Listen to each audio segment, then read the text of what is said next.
ભરૂચના આંબલીપુરામાં ખાડા પુરાણમાં બેઠ ઉતારાય છે। લક્ષ્મીનારાયણ ચોકમાં પાલિકાએ બેઠ ઉતારતા રોષ જોવા મળ્યો છે। હલકી ગુણવત્તાનું મટીરીયલ વાપરી પુરાણ કર્યાના રાવ ઉઠવા પામે છે, ત્યારે ખાડાનું પુરાણ કરતા ગરબા ગ્રાઉન્ડ પર ધૂળ જ ધૂળ છે। યુવાનોએ હાથમાં ઝાડુ લઈ ધૂળ સાફ કરવા ફરજ પડી હતી। નવરાત્રિ મહોત્સવ 2024 આવી રહ્યા 3 તારીખથી નવરાત્ર શરૂ થઈ ગયા છે। આપણે આજે પહેલું નોરતું છે। ગઈકાલે રાત્રે અમે ચોકની ધોયો અને ચોક જે નવી ગેસ લાઇનના ખાડા પણ પડી ગયા છે એની અરજી આપી છે। 1 તારીખથી નગરપાલિકામાં અરજી આપેલી છે, છતાં પણ કામ નહીં થયું। રાત્રે 11 વાગ્યા ત્યારે બી કામ નહોતું થયું। અમે બધાને ફોન કર્યા, વોર્ડના સભ્યોને પણ ફોન કર્યા હતા, ત્યારે તાત્કાલિક કલાકની અંદર કામ શરૂ થયું। પણ એ જે કામ શરૂ થયું એ ખાલી બસ વેથ જ ઉતારવાની થયેલી એમનું કામ।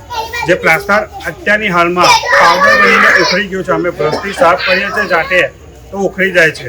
અને નગરપાલિકામાં બીજી પણ અરજી આપી હતી અમે કે 3 તારીખથી 12 તારીખ સુધી નવરાત્રિ મહોત્સવ થાય છે કાછિયાવાડમાં દર વર્ષે, તેની સાફ સફાઈ બ્રશથી સાફ કરવાની અમે વિનંતી બી કરી હતી એમને, તો પણ એ બ્રશથી કોઈ અહીં સાફ કરવા આવ્યું નહીં અને સાવરનાથી સાફ કરીને જતા રહ્યા, જેથી અહીંયા દર એવો ને એવો જ રહ્યો છે। સિમેન્ટવાળું બધું અહીંયા જે ઢગલા વળી ગયા છે અને અહીંયા કોઈ અમારા જે નગરપાલિકાના પ્રમુખ છે એ કોઈ દિવસ ફોન ઉપાડતા નથી। અમારો ફોન કરીએ છીએ ગઈકાલ રાતના, તે પણ ફોન અમારો ઉપાડતા નથી।